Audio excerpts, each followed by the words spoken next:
The following is a presentation of Tuning Into Sci-Fi TV, the viewer's guide to genre television.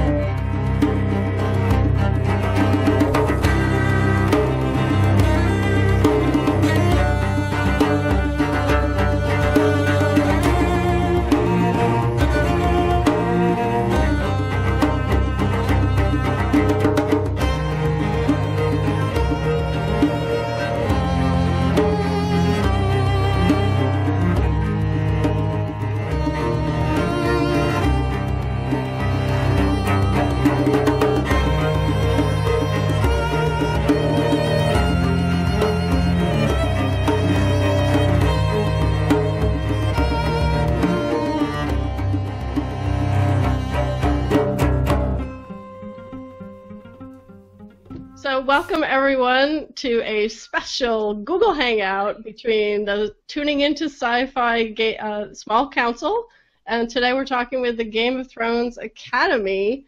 So I want to go around and have everyone introduce themselves. We'll start with the Academy guys. Hi, I'm Gil from Game of Thrones Academy. Hi, I'm Itamar from Game of Thrones Academy. No title. And I am Jesse Jackson, master of the fanboy, because I'm going to be gooing and awing over our guests. And I am Christine from Michigan, the mistress of correction and consistency, although I think today I won't be the one doing the corrections. I think that will be the Academy boys. Yes. And I am Wendy. I am the mistress of schedules, moderation, and questions for today. So welcome, everyone, for a lot of fun, I think, talking about history and Game of Thrones. And for folks who aren't familiar already with the Game of Thrones Academy videos and our hosts, tell us a little bit about your background with Game of Thrones. Were you a reader right from the start, or how did you sort of find them, and what really attracts you to this whole world that George R.R. Martin's created? First of all, I would like to thank you for having us on your show. We loved your podcast, so thank you, and we're very excited to do it. Yeah, thank you. So Itamar, tell them about your own experience. My engagement with the books, I started with the books about 5 years ago, 6 years ago, before there was a show, a TV show. It was like an accident. I found, my brother found the Clash of Kings and Storm of Swords in a coffee shop. Someone left it there. And he started reading it, and we're not such a big fantasy fans. And he said to me after a few days, listen, it's not a fantasy you think it is. It's something else. And after he finished it, I read it, and I couldn't. I started reading it, and I couldn't put it out of my arms, and I became a fan. And then came the show, like after 2 years. No, but you read the first book was the last book that you read. Yeah, I started with Clash of Kings. Uh-huh. I read all the stuff in Game of Thrones on the Wikipedia because to feel the voice. So I didn't have got the pain from Ned Stark's death. Oh. It was like, okay, this guy called Ned probably dead. That is a weird place to start. Very weird.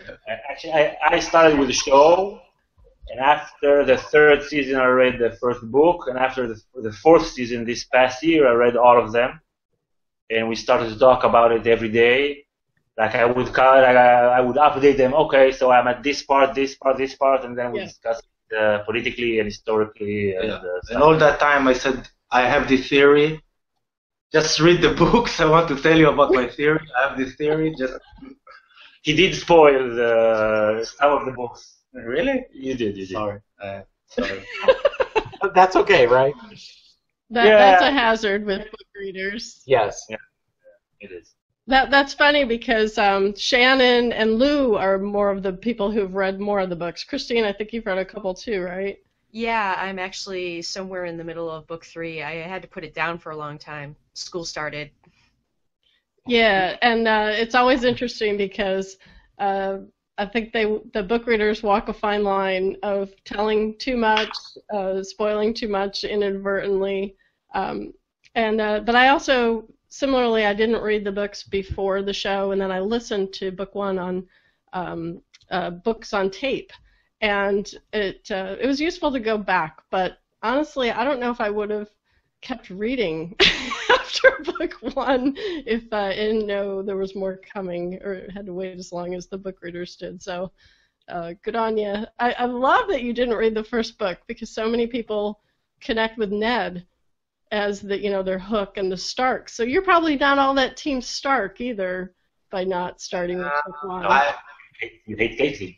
I got my my pain from Rob's death. Rob's death. Yes. Put it aside, and I said, no, it can't happen. It's not real. So I had the pain. I felt the cruelty of George R. R. Martin, but with his son, with Ned's son, not with his son. I'm not Team Stark. I'm more like individual person. I'm Team George R. Martin. Yeah, I want the story to be good. I'm not a fan of this book. One of the things that I find really interesting is, myself and I think most of our small council, we're very Western-centric. We live in the U.S. or Canada, and even in school, we're mostly focused in our history focus on Western European history. But Game of Thrones seems very focused that way, at least in the beginning of the books. But it has this really broad global appeal, and I'm curious because you guys are in Israel, what your insight is into that global appeal. Okay, I have a theory. Itamar has another. My theory is basically the whole stories of the Middle Ages, the knights and the princesses and the kings and whatever. That has become pretty much part of the global culture because European culture has spread out throughout. But then George R. R. Martin, he does something unique that he looks at this pre-modern era of the honorable knights and the valiant kings in a postmodern way, so they become like real people, real politicians. They are not heroes. So I think that's an interesting take to go back to an era that was supposed to be simpler and look at it in a complex way. That's my take on it. Yeah, I have a more prosaic theory. I think in '99, I think the Lord of the Rings, the first movie came out, and then it started like a trend, and Harry Potter was very popular around the world. I think the people back then, when they were like, let's say 10 or 12, now they're in their 20s and 30s.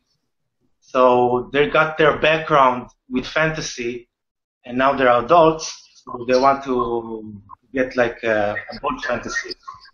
And I think like if the series were to come like 30 years ago, it would be maybe a tenth of the audience, because it was more like a niche, like a fantasy niche and the sci-fi niche back then.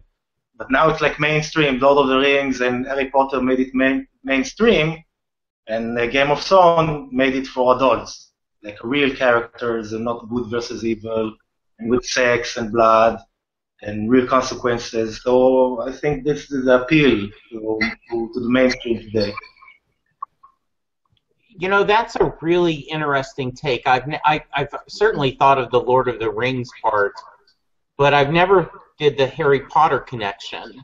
That gave, kind of set the groundwork, tilled the soil, so to speak, so that you would be able to enjoy Game of Thrones. That's a pretty interesting thought. That's why we like the videos. Good thing. He's an interesting guy. The other thing I was thinking about as you were talking was two things. One, the Shakespearean tradition of history. You know, so the idea that you took these real concepts of knights, and then we've almost created a mythology through Western European literature. So he's kind of continuing in that vein to some extent. But to your point, he took Lord of the Rings and said, well, let's not make it so perfect, and always everything works out for the best. I kind of think it's almost like Arthurian, bringing some of the Arthurian legend into the Lord of the Rings, sort of. Because there was lots of scandal and political intrigue in certain varieties of Arthurian legend.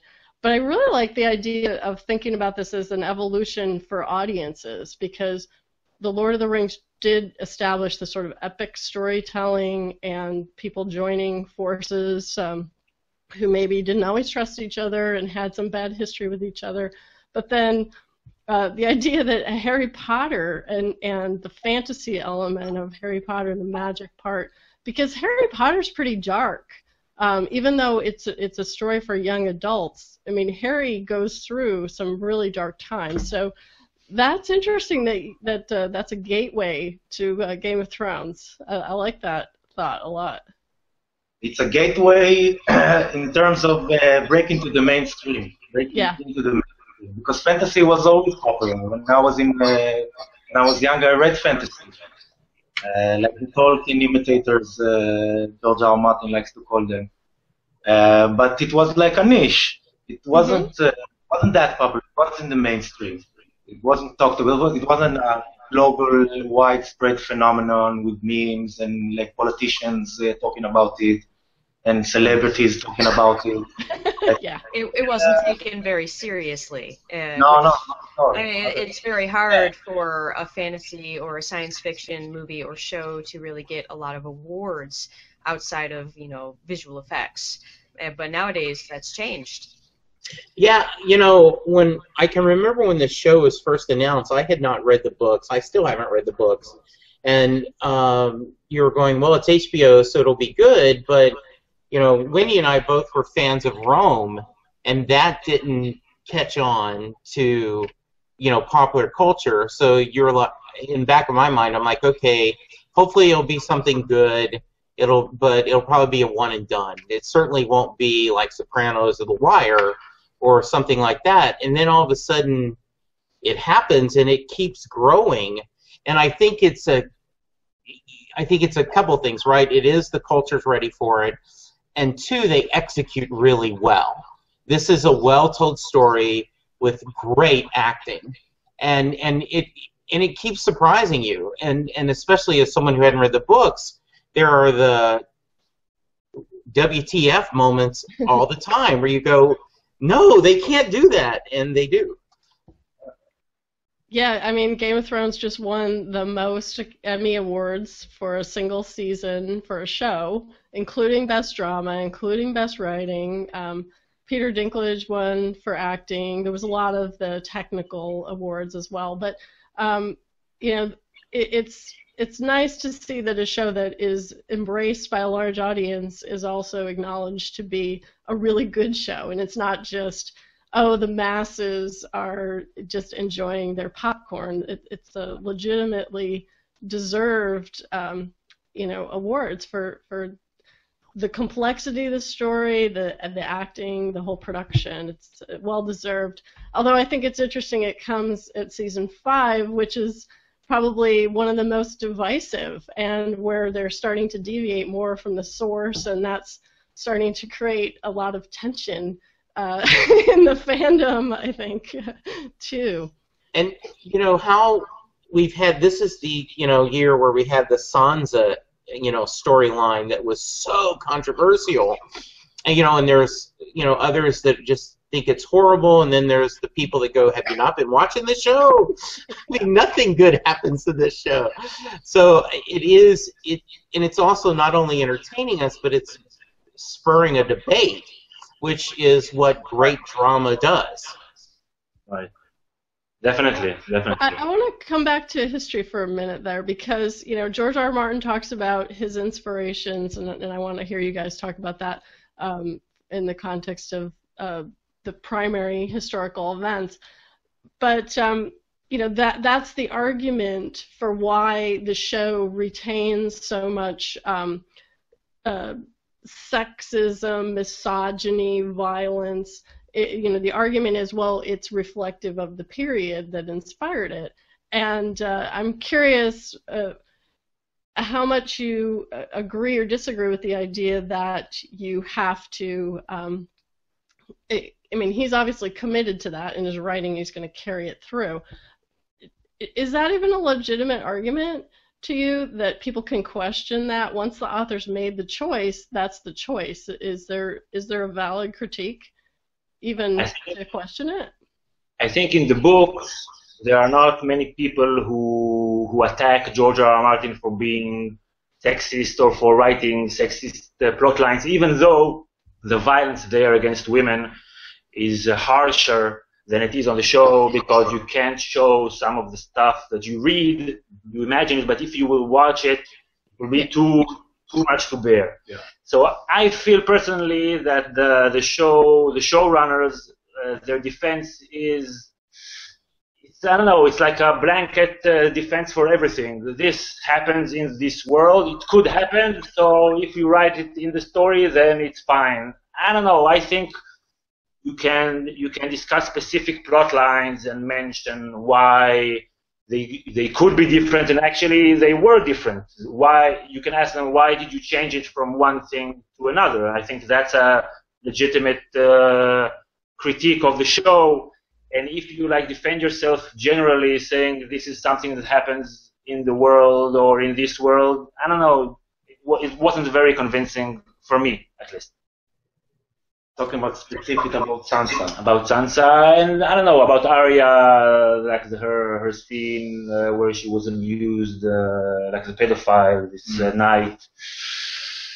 I didn't like it. I didn't like it. And you didn't like it because of the deviation from the books, or because of the way they actually depicted it?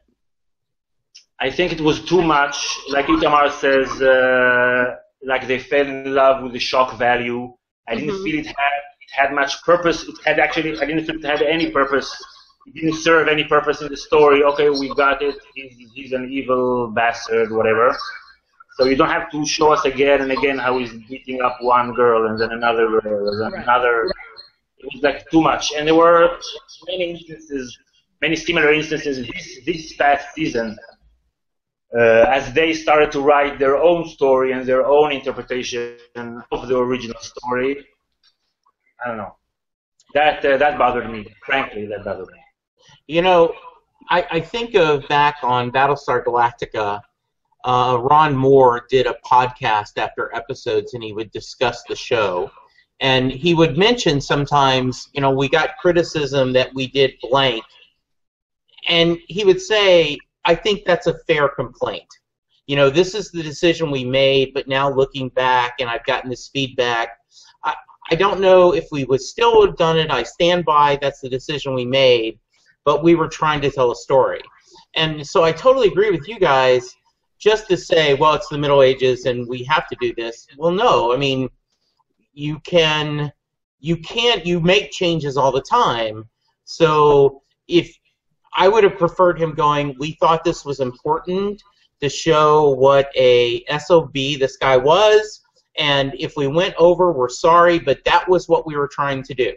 Instead of just, and I agree with you, it's doing, to mix by metaphors, a Star Trek shield up, like, oh, you can't touch us, versus, let's discuss this, because we're treating it with the respect. This isn't a popcorn drama. This is something that you are trying to talk about true emotions. You're having a discussion about how it's related to history. And so do us watchers and readers the courtesy of, you may not agree with our feedback, but you should acknowledge that we have a viewpoint. Yeah, that's an excellent point. I have a slightly different take on the whole situation. I know that what happened to Sansa bugged a lot of people, but it happened in the book just not to Sansa. It happened to a character that we barely know and we don't really care that much about. But it did happen. In fact, from what I've heard, it was much worse in the book. But it wasn't Sansa. Now, when we're dealing with a TV show that a lot of the audience already has a lot of trouble keeping track of all the characters, what they did was basically take a character that we know, that we care about, and put them in that role. So they didn't change the events, they just changed the players, at least with the Sansa role. And yeah, it's horrible, but apparently they did make it better. It wasn't as bad, and they didn't even literally show it to us. We only knew it was happening and saw the horror of somebody else having to watch it. I think they did really pull it back. They didn't hit us with the shock value that they could have, that was presented in the book. And I think just the form of media, the fact that we're looking at it instead of just imagining it, makes it seem worse to us. Yeah, I mean, I agree that I think I agree that they made a choice, and you know, I don't disagree with the idea of giving a storyline to Sansa that wasn't in the books. I mean, as a book reader, I'm not as invested in that character. So I can totally see where, if you're a book reader first, you've been tracking the arc of this character, and now the show puts them on a completely different track. And it may turn out in the end that she's going to end up in the same place. And they wanted to service not just her character, but the Ramsay Bolton storyline as well. And that was sort of the idea they came up with to do it. But I do think that there's an ongoing criticism about violence towards women in the show. And at a certain point, you've established the rules in this universe, so I don't have to keep seeing the rules over and over again. I just know that they're happening, and it can happen off screen, it can happen through dialogue. It doesn't have to be, you know, torture porn, for lack of a better description. But then again, I've seen with many other shows that when they don't show something, when they simply tell us something that has happened, it doesn't stick with the viewers as well. No, I agree, and they're walking a fine line for sure. I would say, know it, don't tell it. In the books, this character Jane Poole, her rape and whatever, it was actually off screen. But I would say that the showrunners, they are very happy when people are really engaged in the show, when it's something positive. For example, the Red Wedding, like we saw. Thousands of people die throughout the first 3 seasons, and we didn't care all that much. But when it happened to Rob and to Caitlin and to Talisa, everybody got really, really emotional, and we were very, very invested. But now, the same investment now comes in a negative way, and now they say, you just care about it because it's somebody you care about. Okay, but those are the rules of the game of any story, if it's a book or a movie or a show, and also you can't have it both ways. If you like it, that people are emotionally invested, sometimes it could be in a way that you did not expect it. Yeah, there's going to be a backlash. Yeah, I totally agree, and you know, and I think, to go back to you, my only point would be to kind of own the criticism a little more than just pushing it away, and you know,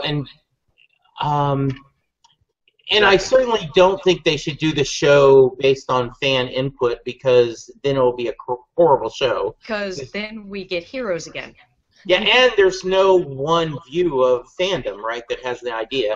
You tell the story you want to do, and you go with it, and you hope that, you know, people get it and like it, and yeah, I know this was a controversial season in a lot of ways, but I was very proud as a Game of Thrones fan to see them win the Emmy. You know, I was like, all right, this is kind of nice and to see. So, yeah. So now I want to switch back to history a little bit and talk about the Middle Ages, because hopefully more than just the folks who normally listen to our small council discussion will be watching our Google Hangout. So I want to talk and get our Academy guests to talk about the late Middle Ages and sort of the key aspects of the historical events, but also the mindset of the Middle Ages that's influencing the story? What's the question? What are the historical events from the Middle Ages that are most influencing the story? And beyond events, what are some of the attributes, the mindset in the Middle Ages that's also informing the story? Yeah, it's a great. I think indeed George R. R. Martin said it himself. The event called the War of the Roses, an event in the late 15th century in Britain, like a big civil war with powerful houses, which its consequences changed the history of Britain and the world, subsequently. And I think the main theme in the story that relates to the current period, like the late Middle Ages, it's the absence of a central power and loyalty not towards an ideology or like a symbol as a state or something like that, but loyalty to the village, loyalty to the local, loyalty to the Lord, and vice versa. Like if I'm a peasant, I'm loyal to my lord. If I'm a lord, I'm loyal to my lord, etc. There's no like a central power and a central idea that in institutions that like controls the big population, and that is the main thing of the Middle Ages. Like the Middle Ages, I'm hyperbolic, but it's like every year you have the Super Bowl. So in the Middle Ages, you have like every year a war between someone, this house and that house, because there weren't like any central power that had the power and become a mediator between all the ambitions, and that's one thing. Another thing, you have the contrast of that, which is the free cities. In the story and in the Middle Ages, it's something like not the opposite, but a very, very different and very uncommon. In the Middle Ages, is a urban society, and if we look at the cities from back then, which we see much more in common, we have much more in common today as an urban culture and urban society in the Western world today with those free cities, and he incorporated these Italian free cities in his book. And I think like this inspiration of the Italian free cities and the urban culture and capitalism later on, I hope at least it will become like a major theme in the conclusion of the story. Well, one of the things as you were talking I was thinking about is how disproportionate individuals' impact is in the Middle Ages, right? So it's just the decision making of the guys at the top that are having a massive impact on everybody, and these decisions are made for their own personal gain, but also sometimes just pure vengeance too. So it's it reminds me, all politics is personal and local, which is what's happening, right? So if Rob had been more persuasive, he might have been able to keep his bannermen all together. If Jon Snow had been able to understand all the other Night's Watch, he might have been able to persuade them over to why his ideas were what they needed to do, despite how offensive they were to the Night's Watch, who viewed the wildlings as their enemies. So for the free cities, why would they get involved is my question, right? I'm Bravos. I'm the Bank of Bravos. Things are great, right? I got trade. I mean, at what level of disruption has to happen in Westeros to persuade me to get in the game? I don't think necessarily as like a game between Bravos as a free city and Westeros as a feudal system, but ideas, they're like water sometimes, they cross over, and the only thing separates between the Westeros and the free cities is like a small channel, and when things are getting bad, and there's a shift in society and culture because of some kind of catastrophe, this is a good ground for new ideas to hold and to prosper. Right. And it seems to me that like the societies in the free cities are much more calculated in their politics, in the way they arrange their relationship between one another, than Westeros, which is basically loyalty, tradition, and power. And also, I would add that we see not only in Westeros there's a war coming to Essos, probably with the Dothraki, maybe something would go on over there that would push some people over from Essos to Westeros, or I don't know, lead to change. That's just like we see today with the migrants going over to Europe. Right. Do something in one point, in one place, and then it has a totally different impact 100 years later. Also, wars are very profitable, and they're a bank. Yeah, that's true. Yeah. But you think that they might sort of, to Christine's point, lend money but with conditions. So it'll be like you need to start making reform in King's Landing or Westeros. You need to start adopting some ideas too. Would they put those conditions on, or just interest on their own? I really don't know.